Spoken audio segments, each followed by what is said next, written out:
Hey, I'm Maeve, and this week on Crash Course on Marketing, we're looking at data. Its history, application, how you can make decisions on it, and be effective marketing managers. So, let me take you back to the very beginning, aka the first lecture, and reintroduce you to the iceberg principle. Icebergs are great, remarkable even. Everyone loves them because they keep the polar bears safe and all that, yet icebergs are so much more than what they seem. People only see the tip of them.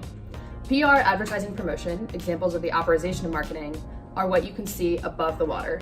But product development, identification of marketing opportunities, all the management decisions made before a product or service comes to the market happen below the surface. So let's dive deep under the surface into this little thing called data, which informs every part of the iceberg. So as Weddell says in about 20,000 words, and we're gonna say in way less than that, data is big, bad, confusing, constantly changing and multiplying, but an incredible asset. The first decade of the 20th century marked the beginning of purposeful data collection. From there, data analytics has evolved through three main stages. 1, the use of statistical approaches to describe market conditions. 2, the use of economic and psychological theories to produce models and diagnostics in an attempt to analyze data. 3, evaluating marketing policies and their predicted effects and making marketing decisions based on statistical, econometric, and OR approaches. Essentially, each new development of data collection, whether it be surveys, scanner panel data, the use of cookies to track clicks and page views, or unstructured social networking data, has led to the creation of methods to analyze it. So now we're existing in a time where we have a crap ton of data, like unprecedented amounts. We're in ABD, the era after big data. So with this concept, known as big data, we're talking about a large amount of data produced from various platforms that consumers engage with. From 1969 onwards, marketers have used various analytical models from across different disciplines to understand this data. With the amount of data out there, and more being added every second, it's essential to maintain focus on the most relevant and useful information. This is done through efficient data management by following these steps. Step 1 is data mining. It's a process of selecting relevant information from the gamut of data produced to derive optimal profitability and customer satisfaction. Data minimization. So then, once you decide on what information is necessary and sufficient, you can proceed to step 2, which is data minimization. It's literally as simple as just storing what's important, because space is an issue, y'all. As Kotler, Keller, Brady, Goodman, and Hansen say, companies should only be collecting and holding data for the purpose intended, not collecting everything all the time. So you have your chosen data. It's stored, and now you have to select the technology to analyze it and figure out how to best engage with the customer. Technology can be divided into 2 categories, information technology and interaction technology. Information tech includes technologies and software that are used to gather, research, and analyze large amounts of data. Interaction tech are technologies that capacitate better connectivity and communication. Examples include your phone, the web, and social media platforms. In choosing what's right for you, it's important to compare the costs associated with the technology to the benefits reaped by both the company and the consumers.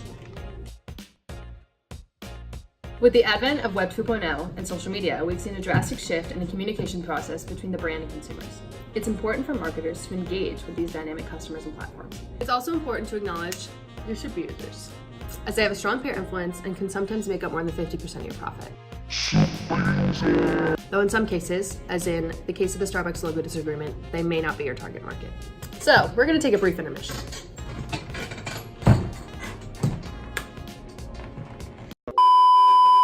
Shifting gears, a big part of effective decision-making is to be an efficient marketing manager so that you don't lose your job to computer. So, how do you be a marketing manager? Well, the role of management ensures that the 4 major functions of planning, leading, organizing, and control are accomplished in order to achieve certain objectives. Just remember, when you're developing your strategy, you need to know what you're doing and why you're doing it. Moving on, an important part of marketing management happens up here. Strandvik is a big advocate of mental models as he explores the mental footprint of marketing, which essentially translates to the effects that marketing has on how a company thinks and therefore operates. He emphasizes that the entire company, marketing and non-marketing executives alike, think about it because it affects every decision.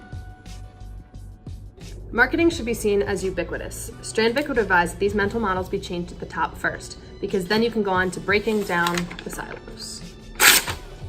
Now, Joshi, an expert in this type of stuff, agrees with Strandvik. He highlights the importance of approaching marketing in a less siloed, more holistic, and collaborative way. So Arvin, just be a team player and break down those silos, all right? Departments and functions should mind the seams, as it will help avoid congestion in the organization. Working cross-functionally can ensure things get done better and faster, which is what we all want, right? A result of minding the seams might be the creation of what Brinker would call a hybrid executive. An example he would provide and a role you may find yourself in the future is that of the Chief Marketing Technologist, or otherwise known as the CMT. Sounds fancy, right? This position bridges IT and marketing. Having positions like this help to facilitate the holistic approach. Now, you may find yourself in a similar role with a different title. There are many names for jobs across different companies. While there may be different titles, this role requires you to develop effective strategies, goals, KPIs, mission, and direction. So I know what you're probably thinking. Wow, Maeve has really made me want to be a marketing manager. Just know that Professor Brady says that you must have a diverse skill set and a keen understanding of how marketing can help create value within organizations for the customers. You also must be a scientist, strategist, and technologist. A jack of all trades, essentially. So no pressure or anything. Over the years, new managing approaches have changed to control and measure customer satisfaction, value, loyalty, profitability, company sales, and market share. And as you all know by now, you should never forget, the central focus of marketing is always on the customer. As a millennial entering the job market, you'll be working with people across all generations, and you'll have to manage those differences. You probably won't need to spend time teaching an older person how to use an iPhone, but generational differences can prove challenging and disruptive. So do you think you might have what it takes to put this all into practice? Well, it's time to test your skills. Keelan, take it away. Thanks, Maeve. Here's the case study for you all. Here are 3 advertisements designed by Ford's Indian creative team in late 2012, which were subsequently uploaded to the internet without approval. The sales pitch for the car sought to emphasize the abnormally large boot for its stature. The tagline was, "Leave your worries behind with Figo's extra large boot."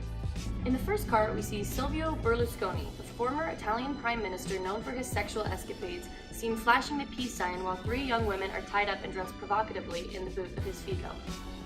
The second car features Formula One race car driver Michael Schumacher in the driver's seat grinning. Meanwhile, his competitors are similarly bound up and taken hostage in the boot. The final vehicle shows Paris Hilton kidnapping the Kardashian sisters in the boot of a Figo. Now, let's focus on the 2 more provocative ads in 1 and 3. What did Ford's marketing team fail to take into account?